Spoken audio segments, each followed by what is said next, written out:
Assessore Panontini, la Giunta regionale ha approvato uno schema di disegno di legge sulla raccolta dei funghi.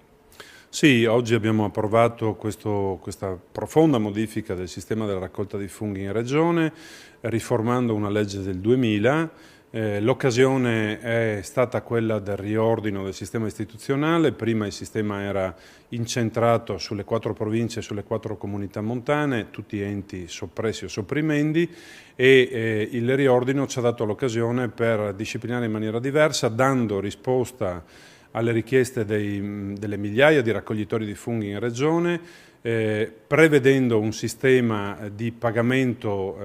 per l'autorizzazione alla raccolta del contributo, diciamo, regionale con un'unica tariffa regionale laddove richiesto, oppure pagando per la raccolta in ogni singolo territorio. Questa era una cosa attesa dai micologi e dai raccoglitori di funghi, così come abbiamo cercato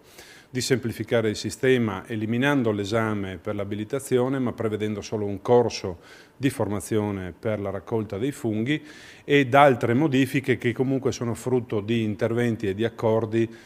assunti sia con i micologi che con le autonomie locali a cui ho illustrato ieri mattina il disegno di legge.